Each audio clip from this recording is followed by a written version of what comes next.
Escuchas radiocine.org. 24 horas de cine en internet y en tus oídos. Muy bien, pues estamos en el festival 3xDoc con Javier Fernández del colectivo Los Hijos. Javier, bienvenido a Radio Cine, ¿qué tal? Muy bien, muchas gracias por invitarme. Oye, en primer lugar, antes de hablar un poco de Los Hijos, queríamos saber pues cómo os llegó toda esta propuesta de esta retrospectiva, que además, aunque sois unos hijos jóvenes, digamos, no es la primera que os hacen. ¿Cómo os llega la propuesta de 3xDoc? Bien, pues la asociación Dogma, la Asociación de Cine Documental, se pone en contacto con nosotros proponiéndonos participar en este encuentro, que ya es su tercera edición. Ellos ya antes habían organizado otras ediciones. Concretamente, el año pasado nosotros asistimos como público y vimos el encuentro entre Andrés Duque y Víctor Kosakowski. Y bueno, y el caso es que ellos consideran que nosotros podríamos ser unos buenos interlocutores con Verena y con Lucián del Sensory Ethnography Lab. Y para nosotros la verdad es que pues siendo también nosotros fans de sus películas y de sus trabajos, ya que los hemos visto en algunos festivales y tal, nos parecía una oportunidad perfecta, ¿no?, para poder pues dialogar, intercambiar puntos de vista y bueno, pues también, ¿por qué no?, que se vean nuestras películas, las suyas, las nuestras y nada, así que aceptamos, claro que sí. Como tales hijos, digamos, nacéis en el año 2008, ¿no? Sí. ¿Cómo surge esta idea de crear un colectivo entre vosotros tres, que además venís cada uno de un sitio diferente? Tú creo que vienes de Bilbao, ¿no? Murcia, sí. Zaragoza. Exactamente. Bueno, nosotros, Natalia, Luis y yo nos conocemos desde el año 2003. En el 2003 entramos en la Escuela de Cine de la Comunidad de Madrid, la ECAM, en la especialidad de dirección. Y allí, pues, nos conocimos y surgió una amistad. O sea, realmente nosotros somos amigos antes que ser miembros del colectivo, ¿no? Sí. Al terminar la escuela de cine, los tres, digamos, iniciamos nuestras carreras profesionales respectivamente, en algún caso en el mundo de la televisión, en el mundo del vídeo corporativo, etcétera, el periodismo incluso, y nos encontramos con que nuestras experiencias en el mundo audiovisual son un poco frustrantes en el sentido de que tienen más que ver con una producción industrial, estandarizada, con muy poco espacio para la creatividad. Es algo también que nos coleaba también de la propia escuela de cine, nuestra experiencia allí, en la cual pues se nos enseñaba a hacer un tipo de cine muy convencional, o se favorecía ese tipo de cine muy convencional, pues sea actores, de guión, de puesta en escena, y en el cual había muy poco espacio pues para las cosas que nos interesaban, que tenían más que ver con el cine de autor o con el cine más arriesgado, más experimental, ¿no? Tras unos cuantos años, acabando exhaustos un poco del trabajo industrial, ya sea en cine, ya sea en series de televisión, decidimos que quizá era el momento de retomar nuestras ilusiones por las que vinimos a Madrid y a estudiar cine, que era hacer cosas más creativas, y coincidió además que era una época en que teníamos tiempo libre relativamente. Además yo me había comprado una cámara, digamos que teníamos medios lo suficientemente básicos pero aceptables para poder hacer cosas de alguna forma diferentes, ¿no? Y así es como en el 2008 empezamos a trabajar juntos, empezar a hacer cosas, ¿no? Siempre teniendo claro de que no queríamos participar de esa especie de división del trabajo que hay en la creación audiovisual habitual, y que todas nuestras obras tendrían algún tipo de propuesta, de reto, de riesgo y de experimentación formal. Así surgen nuestros primeros trabajos. Desde luego. Quizá, digamos, vuestro lenguaje viene más, un poco, ahora que hablas precisamente de la experimentación formal, del mundo de la experimentación antes que del documental en sí, o cómo lo dices. Es posible. A ver, nosotros, quizá si nos preguntan, por ejemplo, por referentes cinematográficos, probablemente te diremos sobre todo cineastas de cine de ficción, de cine, puede que sea cine de vanguardia o cine más experimental, pero documental realmente no tanto. Pero sí que es verdad que cuando empezamos a trabajar nosotros, a la vez que empezamos a hacer cosas, también empezamos a interesarnos más por las propuestas documentales, o por lo menos con los puntos de partida documentales, ¿no? Precisamente porque era un ámbito en el cual no era tan importante, o no parecía, por lo menos, esta división de las labores que he comentado antes. No había actores necesariamente, podía ser una relación con el entorno, con el espacio mucho más íntima, más directa, donde las imperfecciones podrían ser válidas, donde no era algo tan encorsetado, ¿no? Y aparte, en los años que empezamos y años anteriores, realmente sí que hay una explosión muy interesante a nivel español y a nivel mundial en cuanto a propuestas dentro del cine documental. Y de hecho surgen festivales, de los cuales quizá el punto de vista de Navarra sea el más interesante, en el que precisamente no se plantean límites entre lo que es documental y lo que puede llegar a ser considerado experimental, ¿no? Pero vamos, quizá no nos corresponde a nosotros decir cuánto hay de experimental o cuánto hay de documental. Cada proyecto supongo que también tiene sus propias necesidades, ¿no? Quizá, por ejemplo, nuestra obra Circo sea más documental, de un corte más clásico, los materiales menos, árboles más por otro lado, y luego hay cosas más conceptuales como los cortos que tenemos. O sea, un poco cada obra pide su propia receta, por decirlo de alguna forma, ¿no? Hablabas de los cortos, precisamente quería enlazar yo, porque empezasteis, digamos, con los cortos. Los materiales fue vuestro primer largometraje, sí.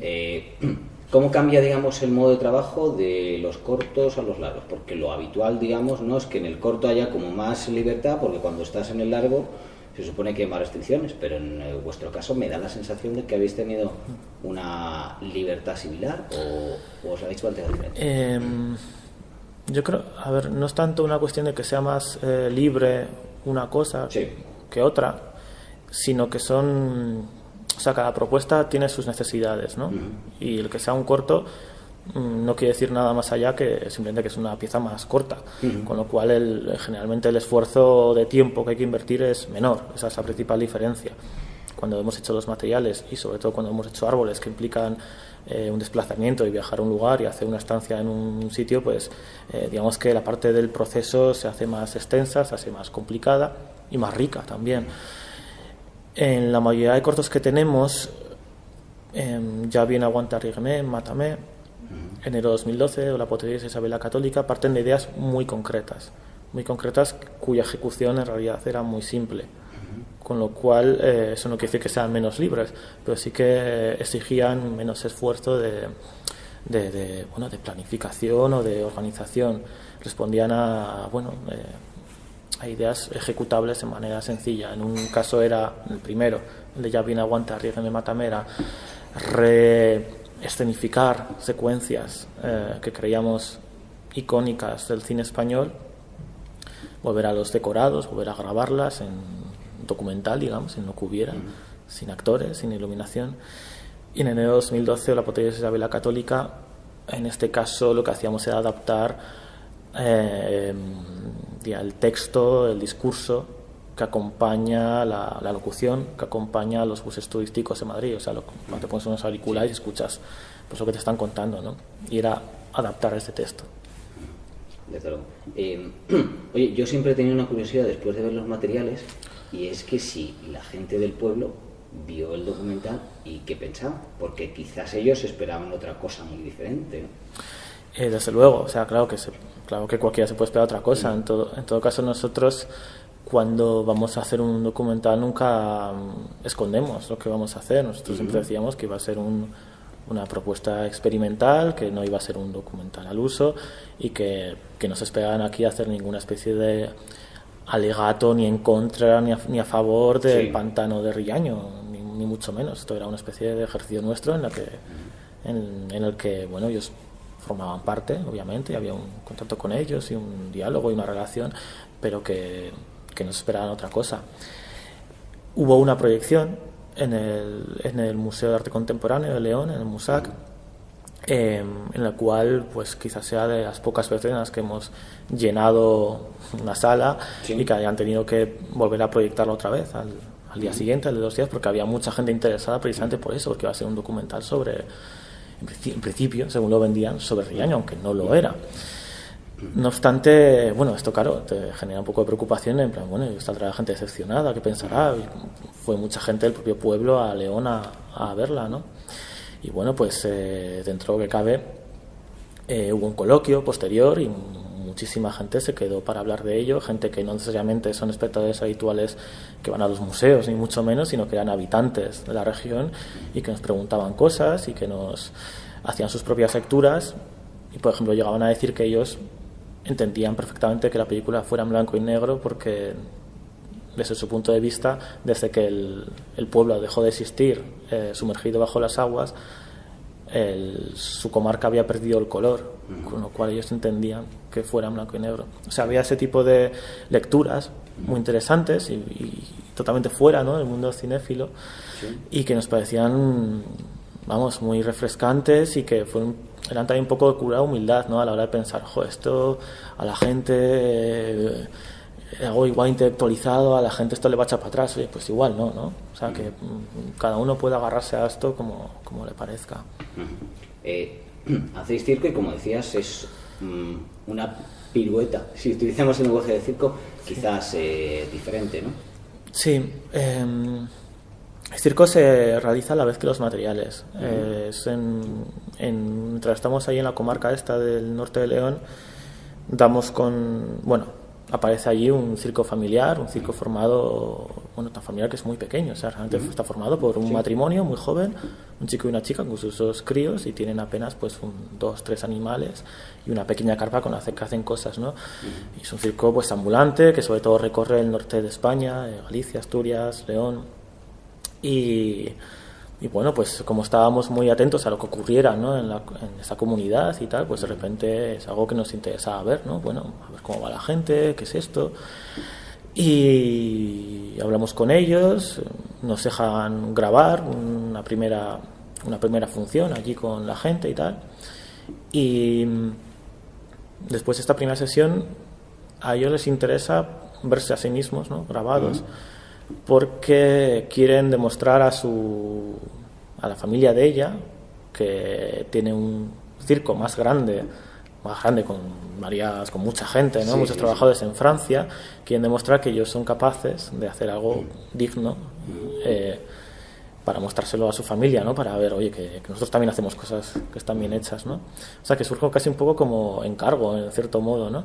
Y nosotros queríamos, obviamente, grabar más. Ahí había una historia lateral, no era algo que nos interesaba, ni mucho menos, pero había una historia sobre algo que sí nos interesaba, que era el trabajo. A nosotros el mundo del circo nos da un poco igual, nunca nos ha traído particularmente, pero nos fascinaba la idea de que esta familia tuviera que trabajar todos los días, levantar de la nada una estructura, que era la carpa, y una función y un evento, y terminaba el día y lo recogían y salían de viaje al siguiente pueblo, ¿no? Nos parecía algo como digno de admiración, y algo que a la vez era como muy cinematográfico, ¿no? Era algo que siempre hemos pensado que el trabajo manual, el cine está hecho para grabar el trabajo manual, es algo que siempre es maravilloso de registrar, ¿no? Hay un cineasta que se llama Víctor Moreno que hace cosas muy interesantes en este sentido siempre, ¿no? Y bueno, pues estamos un día con ellos, una semana después vamos a otro pueblo, desgrabamos entero todo ese día de trabajo, y nos vemos que el montaje de esa pieza, al contrario que los materiales, es muy fácil de montar, en el sentido de que es un montaje casi cronológico, un montaje, sin apuras, casi de corte de cámara, y en el cual nos damos cuenta de que nos estamos liberando a la contra, porque el montaje de los materiales fue un montaje mucho más arduo, más complicado, más difícil de encontrar la forma adecuada, de ver cómo, de ser mucho más pensado, ¿no? Precisamente porque queríamos romper ciertas convenciones o no caer en ciertos maniqueísmos. ¿Qué pasa? Que nos encontramos con circo y es como de repente se puede volar las convenciones, pero una vez nos hemos vaciado con los materiales, ¿no? Y casi fue una especie de liberación el poder atenerte a unas normas, no unas normas, ¿no? Pero sí que a una visión del documental más contemplativa y más de dejarte llevar, ¿no? Más por la propia imagen. Qué curioso. Y en árboles, entonces, que todavía aquí no se ha visto en España, ¿no? ¿Qué podemos esperar? Árboles se ha visto en 3 o 4 sitios, en el Festival de Cine Europeo de Sevilla y en un par de ciudades. Sí. Se ha visto en Valencia y en Bilbao, pero todavía no está estrenado en Madrid, eso es cierto. Árboles es una propuesta totalmente diferente. Ya como te he comentado antes, sí. Cada proyecto tiene Disculpa. Sí, perdón. Cada proyecto tiene un punto de partida diferente, y en este caso lo que nos interesaba, también porque es algo que nos interesa mucho desde hace un par de años y tal, que es hablar sobre la historia de España, la historia reciente, cómo entender España en la actualidad a través del pasado, ¿no?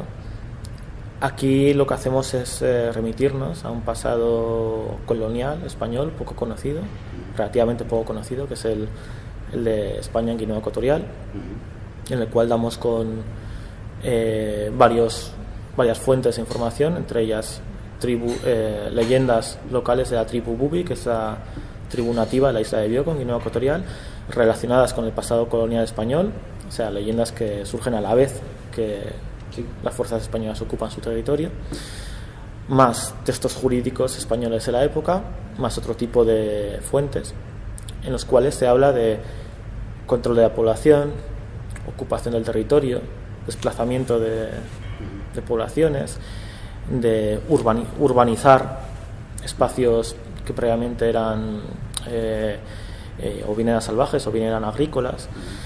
En definitiva, todo un planteamiento de cómo colonizar lugares, ¿no? Y estos discursos tenían, en nuestra opinión, un eco o que tendían puentes con cómo se había entendido en España antes de la crisis lo que es la especulación inmobiliaria y los procesos socioeconómicos por lo que este país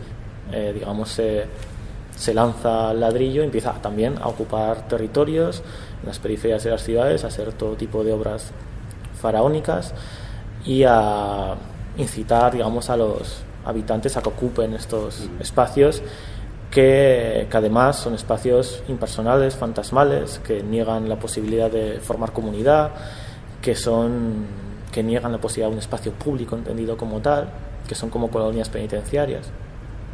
Con lo cual, esa idea de lo penitenciario, lo del control de la población, está tanto en esa parte de los textos guineanos, que son reactuados gracias a 2 actrices que contamos con ellas y nos lo van contando, y son también de alguna forma mostrados o representados en la parte final de la película, la segunda mitad, en la que nos vamos a Sánchez Vallecas y decidimos dejarnos arrastrar por esa especie de arquitectura y por esas vidas, anónimas o desnaturalizadas en estos lugares, ¿no? O sea, es un trabajo que tiene mucho también más conceptual, más una idea, más no es quizá tan libre como los materiales, más ir buscando cosas, ¿no? Está más planteado.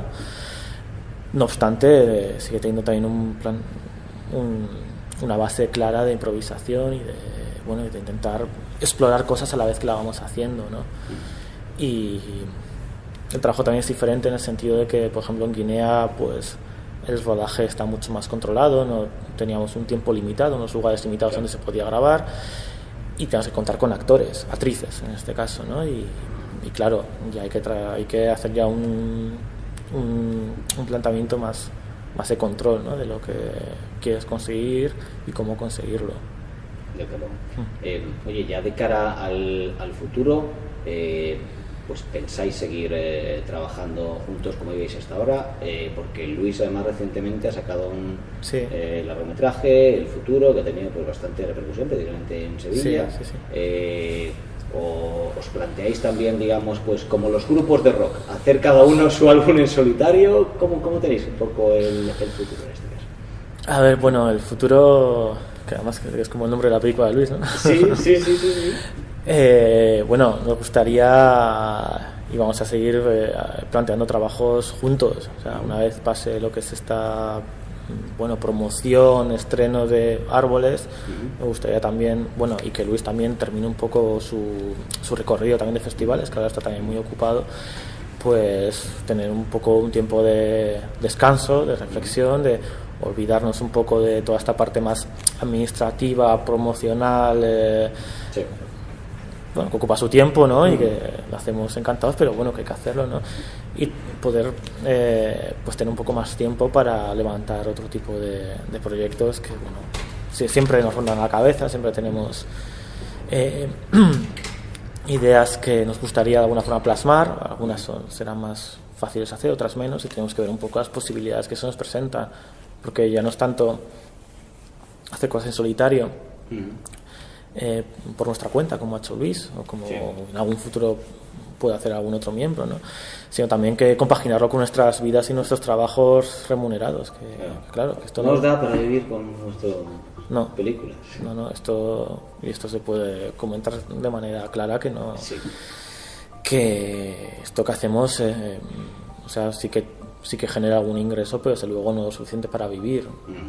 O sea que claro, esto no puedes profesionalizarte en el sentido literal de la palabra. Nosotros tenemos que mantener otros empleos y compaginarlo con esta actividad, con lo cual que los tres podamos tener el tiempo suficiente a veces para poder hacer cosas juntos y tal, a veces se complica bastante. Pero no es tanto ya porque tengamos proyectos personales, sino por la propia condicionante de vital, ¿no? Desde luego. Muy bien, pues oye, muchas gracias por haber estado con nosotros y nada, pues por supuesto esperamos ver árboles y esperamos también ver vuestro futuro, no solamente el de Luis. Muy bien, pues nada, muchas gracias a vosotros.